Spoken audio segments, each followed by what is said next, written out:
Student, कैसे हैं आप? I hope you all are wonderful and absolutely fine. बहुत बहुत स्वागत है आपका आज के इस वीडियो में। आज के वीडियो में हम सीखने वाले हैं महाराष्ट्र स्टेट बोर्ड क्लास 9 का मैथ्स 2 का ज्योमेट्री का सेकंड चैप्टर पैरेलल लाइंस। तो चलिए बिना देरी के इस वीडियो की शुरुआत करते हैं। दोस्तों, पैरेलल लाइंस क्या होती है ये सबसे पहले हम जानेंगे। या हमारे टेक्स्ट बुक में हम देख पा रहे हैं, यहाँ डेफिनेशन दिया हुआ है पैरेलल लाइंस का। ठीक है, पैरेलल लाइंस मतलब क्या होती है? The lines which are coplanar and do not intersect each other are called parallel lines. Coplanar मतलब एक ही प्लेन में जब दो लाइंस होती है उसे को प्लेनर लाइंस कहा जाता है। मतलब lines which are in same plane, these lines are called as coplanar. तो ऐसी कोप्लेनर लाइन जब एक दूसरे को कभी इंटरसेक्ट नहीं करती है उस लाइंस को कहा जाता है पैरेलल लाइन। जैसे यहाँ पर हमारी जो नोटबुक है वहाँ पे हमें एक डायग्राम दिया हुआ है। ठीक है, यहाँ हम देख पा रहे हैं कि दो लाइन है, लाइन यल और लाइन यम। ये एक दूसरे को इंटरसेक्ट नहीं कर रही है। जब लाइन एक दूसरे को इंटरसेक्ट नहीं करती है तो वो पैरेलल लाइंस कहलाती है। यहाँ और एक डायग्राम दिया हुआ है जहाँ हमें एक विंडो दिख रही है।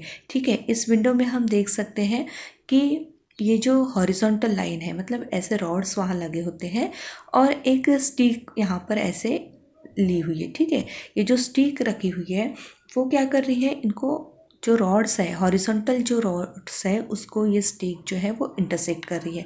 इसलिए यहाँ पे ये जो स्टिक है वो इन रॉड्स को पैरेलल नहीं है, वो इंटरसेक्ट कर रहे हैं। ठीक है, तो यहाँ ये इंटरसेक्ट कर रहा है जबकि यहाँ पर लाइंस कैसी है, पैरेलल लाइंस है। राइट, तो आई होप आपको ये कंसेप्ट समझ में आया होगा। कुछ थोड़ा और ज़्यादा हम इसे डिटेल में समझते हैं। तो आइए पैरेलल लाइन से रिलेटेड कुछ कंसेप्ट समझते हैं। सबसे पहले हम यहाँ कुछ दो लाइंस लेंगे इस तरह से। ये हो गई हमारी दो लाइंस और एक तीसरी लाइन है जो इन दो लाइन को इंटरसेक्ट कर रही है। यहाँ हम इस लाइन को नाम दे देते हैं line M, this is line N and this is line P. अब जब इस तरह से दो लाइन को एक तीसरी लाइन इंटरसेक्ट कर रही है तो ये जो तीसरी लाइन है जो इंटरसेक्ट कर रही है इसे कहा जाता है ट्रांसवर्सल। मतलब लाइन पी जो है वो यहाँ पे ट्रांसवर्सल है। राइट, अब यहाँ पे कुछ एंगल्स तैयार हो रहे हैं। जैसे हम देख सकते हैं यहाँ ये एंगल 1, एंगल 2, एंगल 3, एंगल 4 और यहाँ angle 5, angle 6, angle 7 and angle 8। मतलब टोटल 8 एंगल्स तैयार हो रहे हैं। इसे हम नाम दे देते हैं angle 1, angle 2, angle 3, angle 4, angle 5, angle 6, angle 7 और एंगल 8। तो ये जो 8 एंगल्स है इनमें कुछ खास पेयर्स तैयार होती है जिनके कुछ खास नाम भी हैं। तो क्या पेयर्स तैयार होती है वो जानेंगे। सबसे पहली जो पेयर है उसे हम कहते हैं pair of corresponding angle. Pair of corresponding angle. ठीक है, तो ऐसे 4 पेयर्स तैयार होगी करस्पॉन्डिंग एंगल्स की। सबसे पहली जो पेयर है, ठीक है, नंबर 1 जो पेयर है वो है एंगल 1 एंड एंगल 5। ठीक है, एंगल 1 एंड एंगल 5। यहाँ पे एंगल 1 और एंगल 5। ठीक है, एंगल 1 और एंगल 5 ये हो गई फर्स्ट करस्पॉन्डिंग एंगल की पेयर। एंगल 1 एंड एंगल 5 यहाँ हमने लिख दिया। ठीक है, और सेकंड जो पेयर है वो होंगी angle 4 and angle 8। Second pair जो है वो है एंगल 4 एंड एंगल 8। ये सेकंड पेयर हो गई। थर्ड जो पेयर है वो है angle 2 and angle 6। Third pair है एंगल 2 एंड एंगल 6। उसी तरह से फोर्थ पेयर जो है वो है angle 3 and angle 7। Fourth pair जो है वो है एंगल 3 एंड एंगल 7। तो इस तरह से 4 करस्पॉन्डिंग एंगल्स की पेयर तैयार होगी यहाँ पर। सेकेंड जो है वो है pair of alternate interior angles. मतलब अल्टरनेट एंगल जो है वो 2 टाइप्स के होंगे। एक होगा अल्टरनेट इंटीरियर एंगल्स और दूसरा होगा अल्टरनेट एक्सटीरियर एंगल। तो सबसे पहले हम जानेंगे pair of alternate interior angles. Pair of alternate interior angles की पहली जो पेयर है, ऐसी 2 पेयर्स तैयार होने वाली है। तो पहली जो फर्स्ट पेयर है वो है एंगल 2 एंड एंगल 8। इसको इंटीरियर इसलिए कहा है क्योंकि जो 2 लाइंस है ना उसके अंदर, ठीक है, इंटीरियर मतलब अंदर तैयार होती है ये पेयर्स। तो पहली जो पेयर है वो है एंगल 2 एंड एंगल 8। ठीक इसी तरह दूसरी जो पेयर है वो है angle 3 and angle 5, angle 3 and angle 5। ठीक है, तो इस तरह से दो पेयर्स तैयार होगी pair of alternate interior angles की। नेक्स्ट है pairs of alternate exterior angle. ठीक है, ये भी अल्टरनेट एंगल है लेकिन एक्सटीरियर एंगल है, ये लाइंस के बाहर तैयार होते हैं। तो इसमें फर्स्ट पेयर जो है वो है एंगल 4 एंड एंगल 6। या आप देख सकते हैं कि ये जो पेयर है ना, उसमें एक एंगल ट्रांसवर्सल के लेफ्ट में और दूसरा राइट में होता है। अल्टरनेट एंगल में हमेशा एक एंगल ट्रांसवर्सल के लेफ्ट में होगा तो दूसरा राइट में होगा। तो फर्स्ट पेयर है एंगल 4 एंड एंगल 6 और सेकंड पेयर है यहाँ पर angle 1 and angle 7, angle 1 and angle 7। तो इस तरह से दो अल्टरनेट एक्सटीरियर एंगल्स की पेयर और दो अल्टरनेट इंटीरियर एंगल्स की पेयर तैयार होगी। और थर्ड पेयर है pair of interior angles on the same side of transversal. Interior angles है ये, इंटीरियर, ठीक है, और ये सेम साइड पे होते हैं। अल्टरनेट एंगल्स कैसे होते हैं, वो अलग अलग साइड में होते हैं, एक लेफ्ट में तो एक राइट में, ठीक है, अपोजिट साइड में होते हैं। जबकि पेयर ऑफ इंटीरियर एंगल्स जो है वो सेम साइड में कैसे होते हैं वो देखेंगे। तो फर्स्ट जो पेयर है वो है angle 2 and angle 5। First pair है एंगल 2 एंड एंगल 5 और सेकेंड है angle 3 and angle 8, angle 3 and angle 8।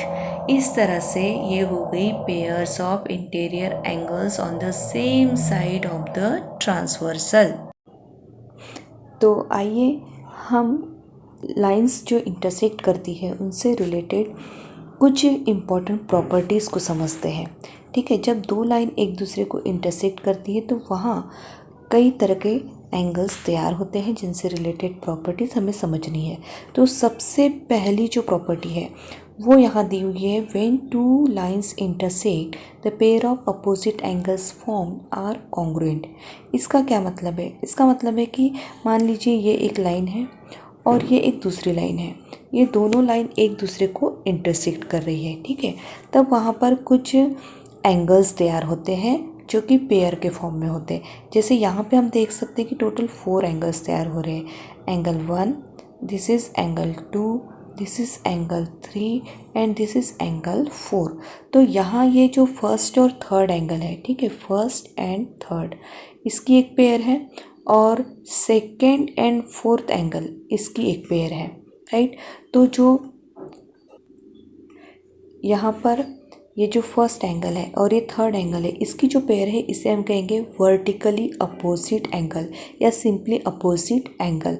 तो ये जो दोनों एंगल्स होते हैं वो कॉन्ग्रुएंट होते हैं, ठीक है। When two lines intersect each other pair of opposite angles form are congruent. तो फर्स्ट और थर्ड एंगल जो होंगे वो कैसे होंगे, कॉन्ग्रुएंट होंगे, मतलब उनके मेज़र सेम होंगे। मान लीजिए इसका मेज़र 110 है तो इसका एंगल थर्ड का भी मेज़र होगा 110। ठीक उसी तरह से सेकेंड और फोर्थ एंगल जो है ये भी कॉन्ग्रुएंट होते हैं, ये भी वर्टिकली अपोजिट एंगल्स की पेयर है। तो मान लीजिए एंगल 2 का मेज़र अगर 70 है तो यहाँ पे एंगल 4 का भी मेज़र हो जाएगा 70, मतलब वो कॉन्ग्रुएंट ही होंगे। तो ये एक पेयर और ये दूसरी पेयर, 110 की वन पेयर है और 70 दो एंगल्स के मेज़र है, उनकी एक पेयर है। इस तरह से दो पेयर्स यहाँ पर तैयार हो गई है, ठीक है।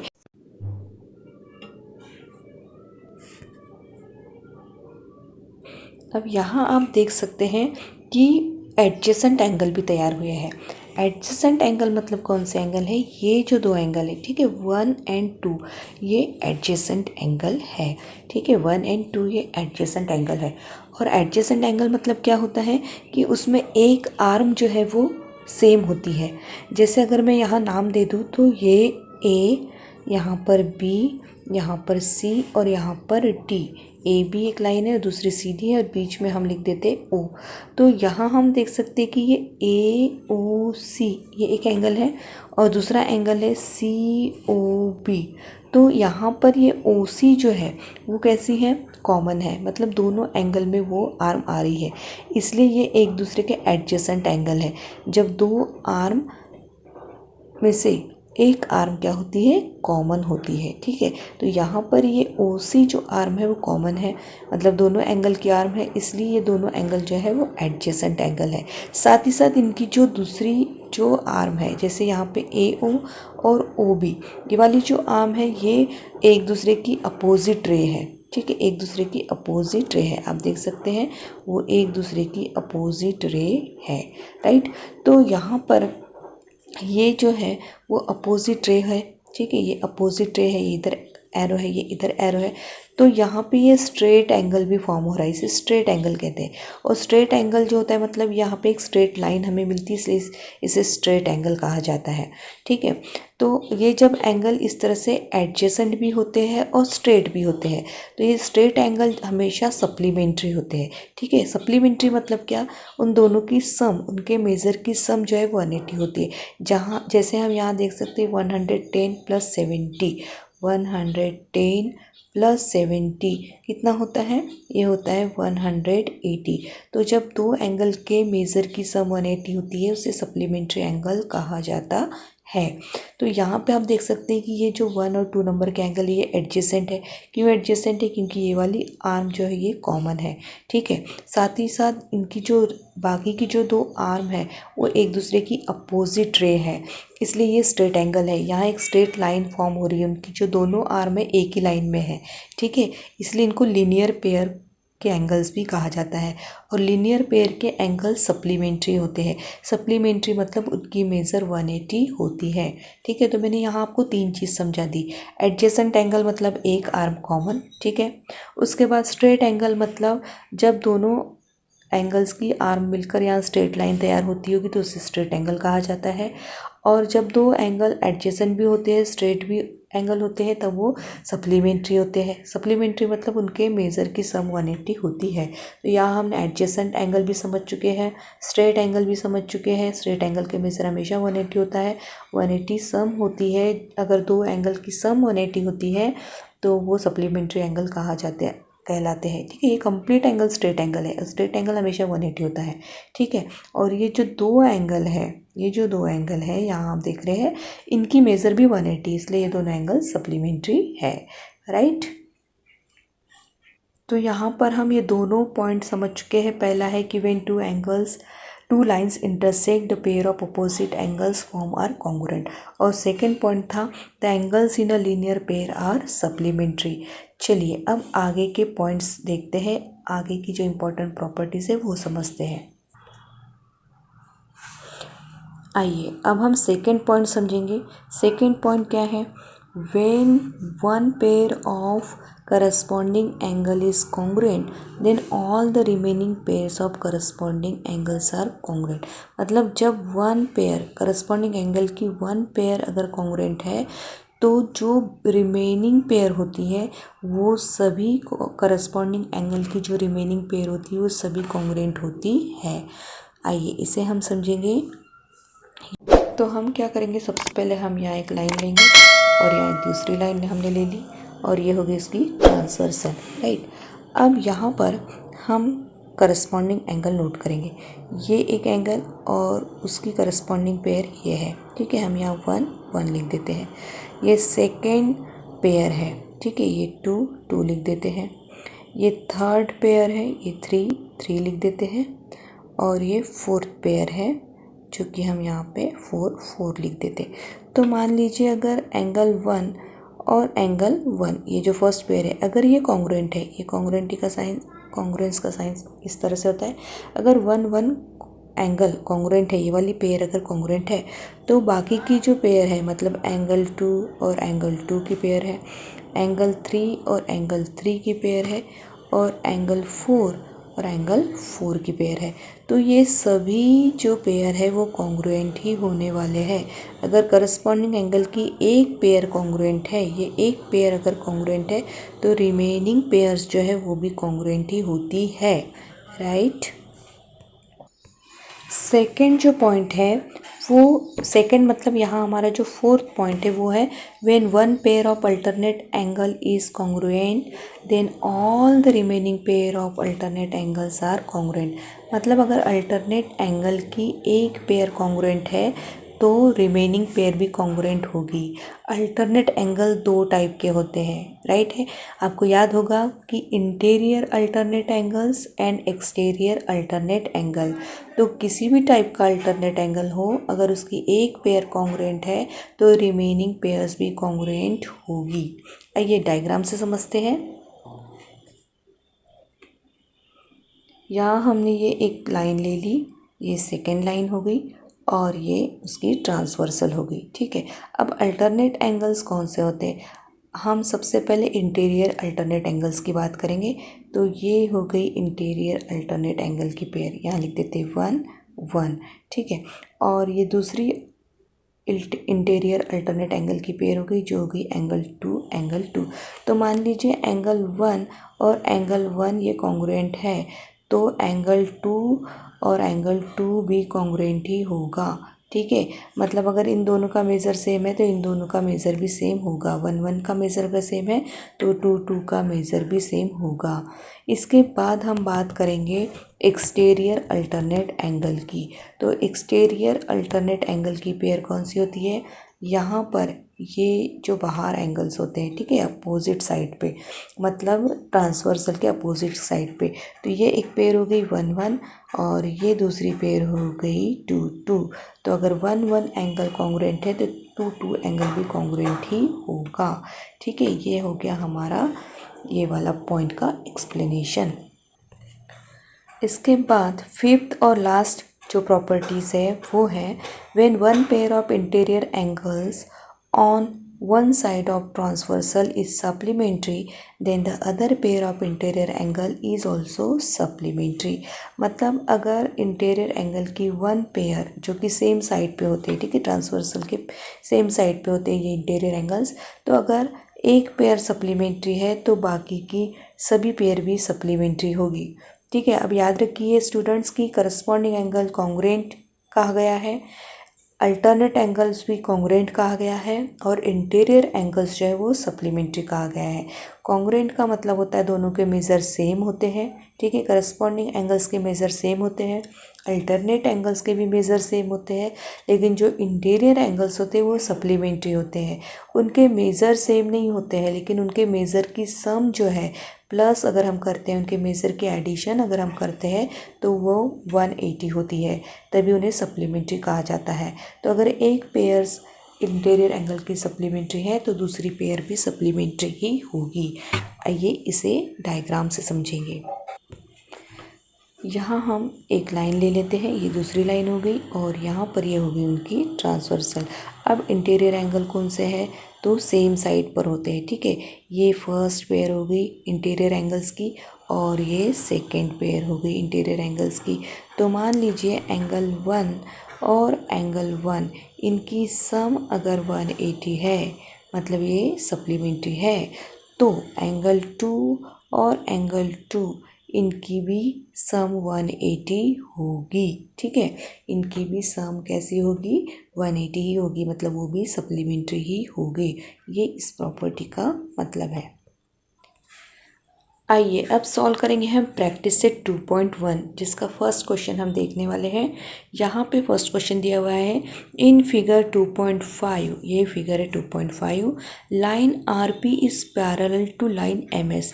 यहाँ हम देख सकते हैं कि लाइन आरपी और लाइन एमएस ये एक दूसरे को पैरेलल है। तो स्टूडेंट्स हमें ये चीज़ याद रखना है कि जब दो लाइन पैरेलल दी होती है, जैसे यहाँ पे दिया हुआ है लाइन आरपी, ठीक है, यहाँ पे हमें दिया हुआ है लाइन आरपी, इस तरह से लाइन आरपी है और दूसरी है लाइन एमएस, ठीक है, और तीसरी उनकी जो ट्रांसवर्सल है वो है लाइन डीके। तो यहाँ पे ये है लाइन आरपी और दूसरी जो है वो है लाइन एम एस, ठीक है, और ये जो है वो लाइन डी के। तो हमें याद रखना है कि जब भी दो लाइन पैरेलल दी होती है, ठीक है, जैसे यहाँ पर दिया हुआ है R P, line R P ये पैरेलल है, पैरेलल का सिंबल है ये जो दो वर्टिकल लाइन हमने बनाई तो वो पैरेलल है MS को। दो लाइन जब एक दूसरे को पैरेलल होती है और तीसरी जो उनकी ट्रांसवर्सल जो होती है उनको इंटरसेक्ट जब कर रही होती है तो वहाँ जो करस्पॉन्डिंग एंगल्स तैयार होंगे वो हमेशा कॉन्ग्रुएंट होंगे। अल्टरनेट एंगल्स भी कॉन्ग्रुएंट होंगे और जो इंटीरियर एंगल्स होते हैं वो सप्लीमेंट्री होते हैं। इसके अलावा हमने जाना है कि जो लीनियर पेयर में जो एंगल होते हैं वो हमेशा सप्लीमेंट्री होते हैं। ठीक है, लीनियर पेयर के एंगल मतलब जो एडजेसेंट एंगल होते हैं और जहाँ स्ट्रेट एंगल तैयार होता है वो लीनियर पेयर के एंगल होते हैं। साथ ही साथ हमने ये भी जाना कि जो वर्टिकली अपोजिट एंगल्स होते हैं वो भी कॉन्ग्रुएंट होते हैं। तो इन सारी प्रॉपर्टीज़ को ध्यान में रखते हुए हमें एग्जाम्पल सॉल्व करना है। तो यहाँ पे ये जो पॉइंट है वो है H और ये जो पॉइंट है G। ठीक है, वायु मेजर दिया हुआ है तो हमें सबसे पहले एंगल फाइंड आउट करना है RHD। RHD मतलब ये वाला एंगल हमें फाइंड आउट करना है। ठीक है, RHD। तो यहाँ हम देख सकते हैं कि ये लीनियर पेयर में है और लीनियर पेयर के एंगल जो है वो सप्लीमेंट्री होते हैं तो उनकी सम जो है वो 180 होती है। तो यहाँ पे हम लिखेंगे, इस फिगर को देखते हुए हम लिखेंगे यहाँ पर कि measure of angle RHD plus measure of angle DHP, ठीक है, is equals to 180, is equals to 180। क्यों 180 होगा उसका रीज़न लिखना पड़ेगा। तो उसका रीज़न ये है कि एंगल्स इन लीनियर पेयर, ये लीनियर पेयर वाले एंगल है तो एंगल्स इन लीनियर पेयर, इसलिए major of angle RHD plus हम DHP का मेज़र यहाँ पे सब्सटीट्यूट करेंगे तो वो मेज़र है 85 इज इक्वल्स टू 180। ठीक है, अब हम क्या करेंगे, यहाँ पर हम इसे सॉल्व करेंगे तो measure of angle RHD plus, ये प्लस को हटा देंगे, प्लस की ज़रूरत नहीं है, यहाँ पे हम लिखेंगे इज इक्वल्स टू 180। ये वाला जो 180 है वो हमने यहाँ पे लिखा और ये जो 85 है इसको हम इधर लेकर आएंगे तो ये हो जाएगा -85, ये हो जाएगा -85 और हम इसे सब्सट्रैक्ट करेंगे तो इसकी जो सब्सट्रैक्शन है वो आ जाएगी 95। तो यहाँ हमें मेज़र ऑफ एंगल RHD मिल गया है 95। ठीक है, ये पहला जो आंसर है वो हमने फाइंड आउट कर लिया है।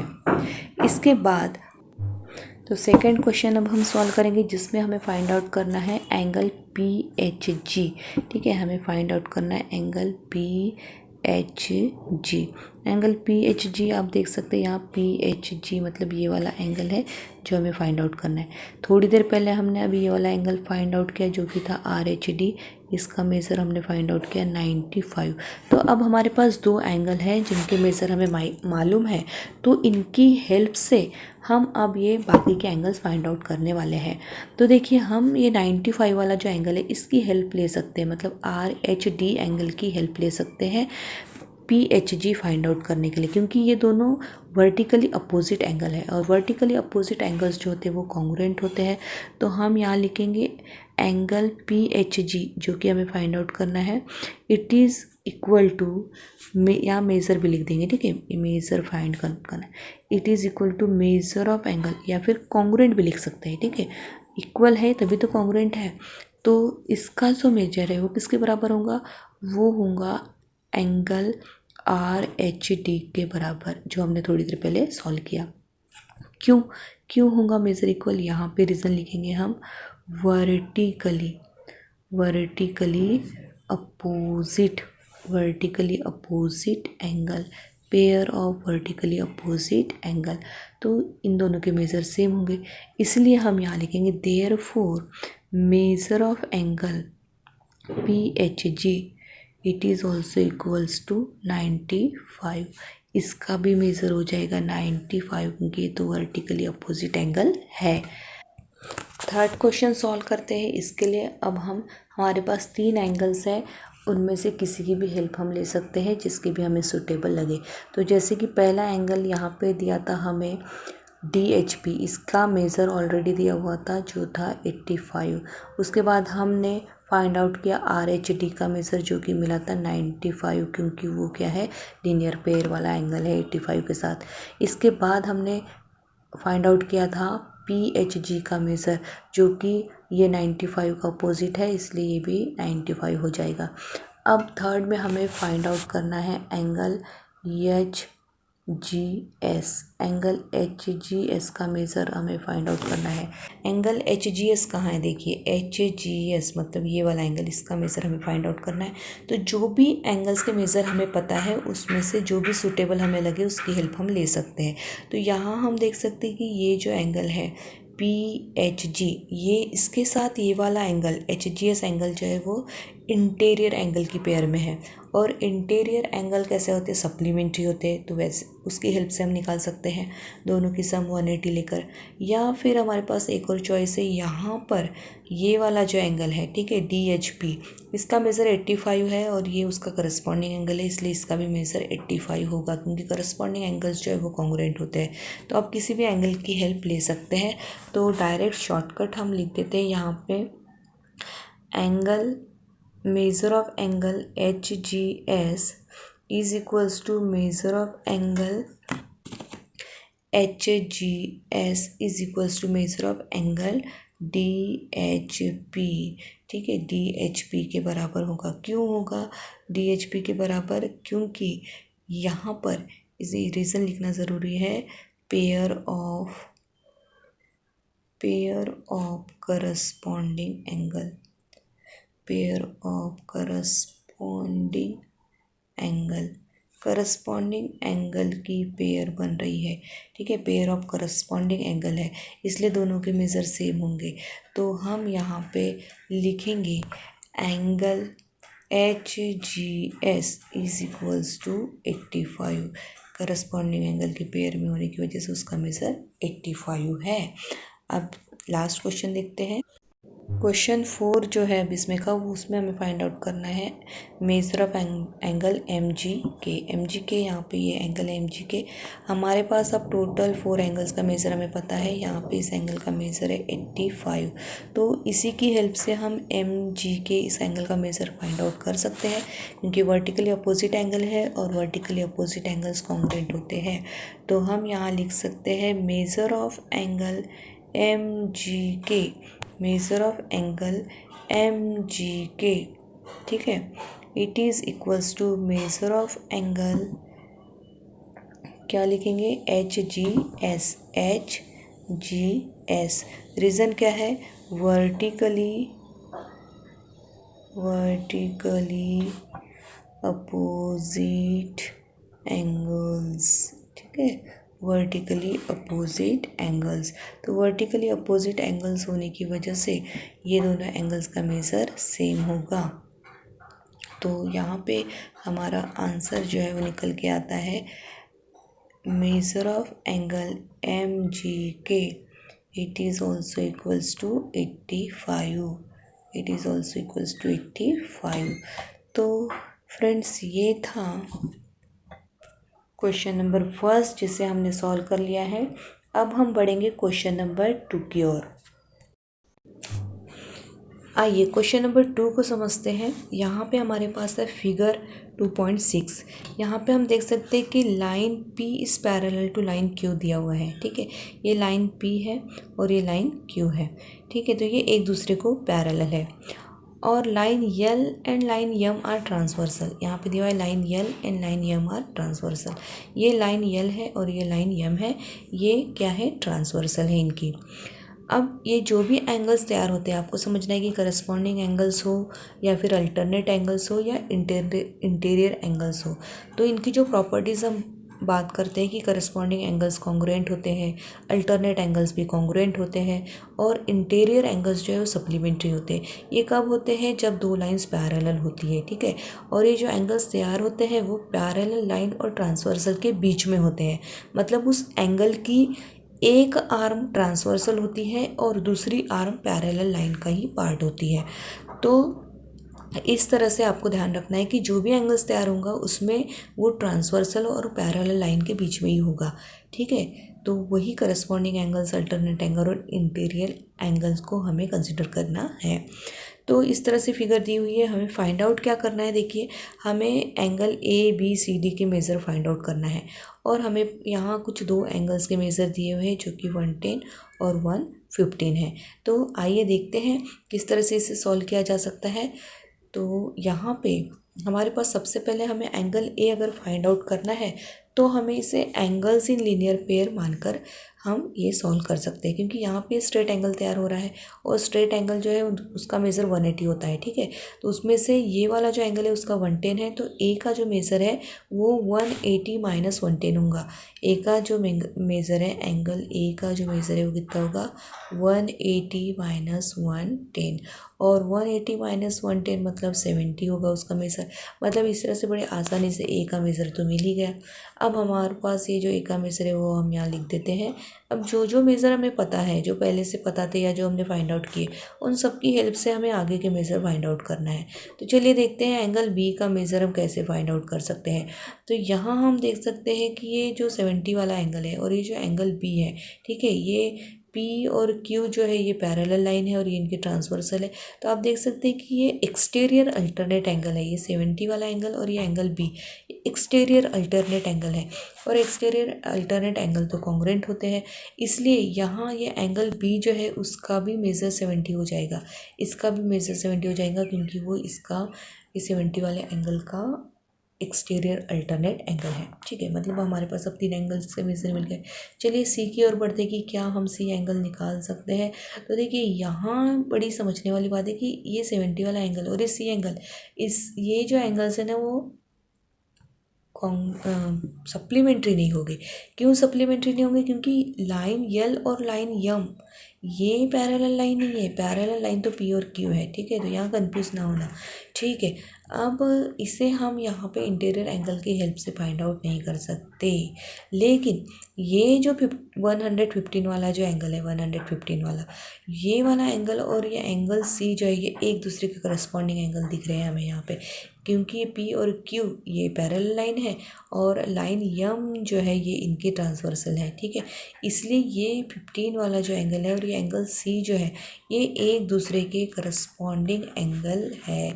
और करस्पॉन्डिंग एंगल कैसे होते हैं, कॉन्ग्रुएंट होते हैं।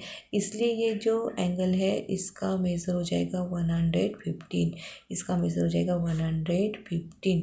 ठीक है, तो हमें एंगल C भी मिल गया। अब बच गया एंगल D। तो यहाँ पर ये जो एंगल है, एंगल D, यहाँ एंगल D जो हम देख रहे हैं वो 115 वाला जो एंगल है उसके साथ ही लीनियर पेयर में है, इसलिए ये सप्लीमेंट्री हो गई। ठीक है, इनकी सम जो है 180 होगी। तो एंगल D का जो मेज़र है वो कितना होगा, वो होगा 180। उसमें से हम ये 115 माइनस कर देंगे तो हमें मिल जाएगा एंगल D का मेज़र। तो यहाँ पे ये जो इनकी जो सब्सट्रैक्शन है वो कितनी हो जाएगी, यहाँ पर आ जाएगा 65। ठीक है, 65 इसकी सब्सट्रैक्शन हो जाएगी, इसलिए ये जो एंगल है इसका मेज़र हो जाएगा 65। तो चलिए अब इसको हम सिस्टमेटिक लिख लेते हैं बिल्कुल। तो यहाँ हम सबसे पहले लिखेंगे एंगल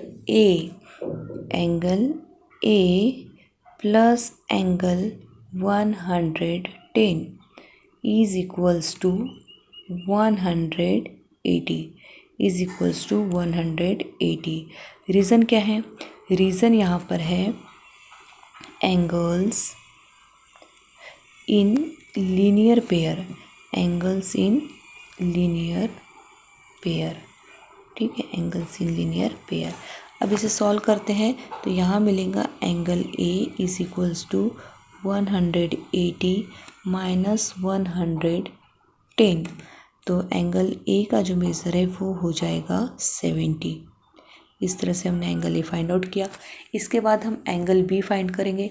तो एंगल B और एंगल A, ठीक है, ये दोनों का मेज़र सेम होगा। तो angle A is congruent to angle B। Reason क्या है, रीज़न है एक्सटीरियर अल्टरनेट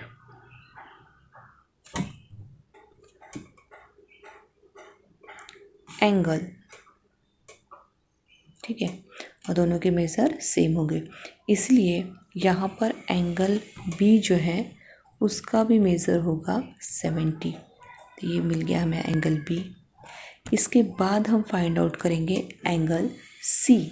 तो एंगल सी को फाइंड आउट करने के लिए हम 115 वाला जो एंगल है उसकी हेल्प लेंगे, ठीक है। एंगल सी और एंगल 115 ये दोनों सेम होंगे क्योंकि वो करस्पॉन्डिंग एंगल है। तो हम इधर लेंगे angle C is congruent to angle 115, ठीक है। तो इसका रीज़न ये है कि वो करस्पॉन्डिंग एंगल है। तो यहाँ पे लिखेंगे करस्पॉन्डिंग एंगल या पेयर ऑफ करस्पॉन्डिंग एंगल ऐसे भी लिख सकते हैं, पेयर ऑफ करस्पॉन्डिंग एंगल्स, ठीक है। तो इसलिए एंगल सी जो है उसका मेज़र हो जाएगा 115। यहाँ जो एंगल्स दिए हैं उनके मेज़र दिए हैं, नाम नहीं दिए, इसलिए हमने सिंपली एंगल 115 ऐसे लिख दिया है। तो वो करस्पॉन्डिंग एंगल है। इसके बाद नेक्स्ट है एंगल डी। तो एंगल डी और ये 115 वाला जो एंगल है ये लीनियर पेयर में है, इसलिए हम यहाँ पर लिखेंगे angle D plus 115, angle 115 it is equals to 180। Reason क्या है, एंगल्स इन लीनियर पेयर, या फिर हम उसे अलग लिख सकते हैं कि पेयर ऑफ लीनियर एंगल और एंगल्स इन लीनियर पेयर ऐसे भी लिख सकते हैं, ठीक है। तो एंगल डी जो है उसका मेज़र होगा 180 माइनस 115, ठीक है। दोनों की मेज़र माइनस करेंगे तो हमें एंगल डी जो है उसका मेज़र मिला था 65। ये हमने पहले ही काउंट कर दिया है ना, इसे कैलकुलेट कर दिया है। तो इस तरह से हमें ये सारे जो एंगल्स हैं उनके मेज़र हमें मिल गए हैं। इस तरह से हमने क्वेश्चन नंबर 2 बड़े आसानी से सॉल्व कर लिया है। इसके बाद फ्रेंड्स क्वेश्चन नंबर 3 जो है वो आपके सिलेबस से रिड्यूस हुआ है अभी कोविड की वजह से, इसलिए हम वो नहीं सॉल्व करेंगे। हम सॉल्व करेंगे स्टार क्वेश्चन है जो है क्वेश्चन नंबर 4, ठीक है। जरा हटके है इसलिए इसे स्टार दिया गया है। तो आइए देखते हैं। अब देखते हैं क्वेश्चन नंबर 4। तो यहाँ दिया हुआ है in figure 2.8 sides of angle P Q R, ठीक है। पी क्यू आर एंगल आप देख पा रहे हैं, ये है पी क्यू आर एंगल। तो इसकी जो साइड्स हैं और एंगल एक्स वाई जेड, ये एंगल एक्स वाई जेड है, इन दोनों की जो साइड्स है वो कैसी है, पैरेलल है, ठीक है। Sides of angle P Q R and angle X Y Z are parallel to each other. क्या प्रूव करना है, prove that angle P Q R is congruent to angle X Y Z. ये जो angle है P Q R और X Y Z ये congruent है, ये हमें प्रूव करना है। इसे स्टार किया गया है क्योंकि यहाँ पर हमें अलग टेक्निक अप्लाई करनी है। यहाँ पे हमें कंस्ट्रक्शन करनी होगी। कंस्ट्रक्शन क्या करनी होगी, ये जो एक्स वाई हमें दिख रही है, ठीक है, ये जो रे है एक्स वाई इसको हमें अपोजिट साइड में बढ़ा देना है। मतलब ये वाई से हमें इस तरह से नीचे की ओर बढ़ा देना है, ठीक है। तो यहाँ हम सबसे पहले लेंगे ray Y Z, ray Y Z is parallel to ray Q R, ray Q R, ठीक है। ये हमारी रे वाई जेड और ये हो गई हमारी रे क्यू आर, और इनकी ट्रांसवर्सल क्या है, ट्रांसवर्सल है इनकी एक्स वाई, ठीक है।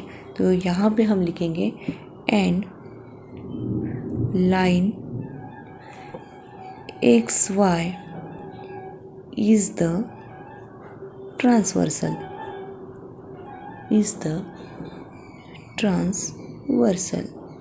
ठीक है।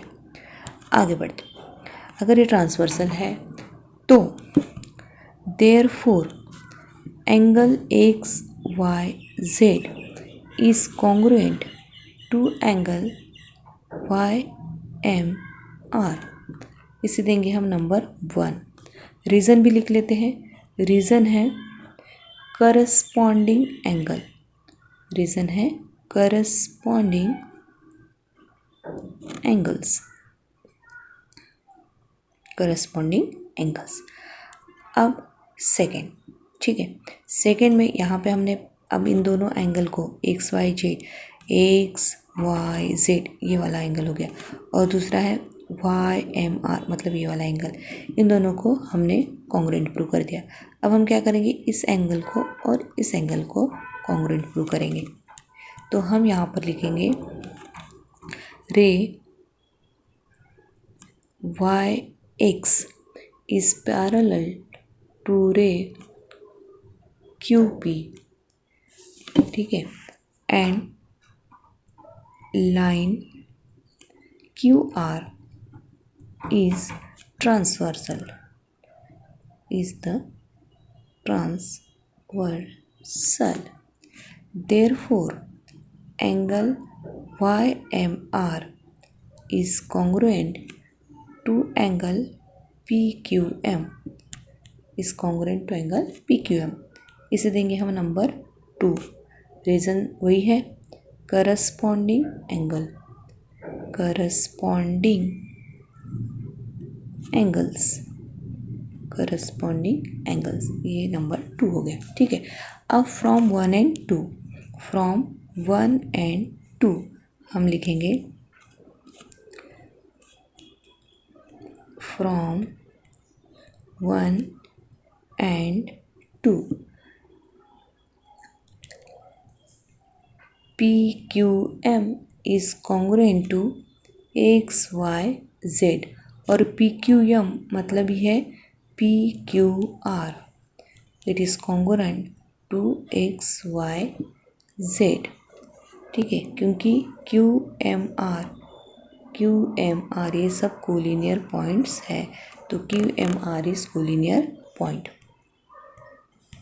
तो इस तरह से आप इस क्वेश्चन का स्क्रीनशॉट लेकर इसे नोट डाउन कर सकते हैं अपनी नोटबुक में।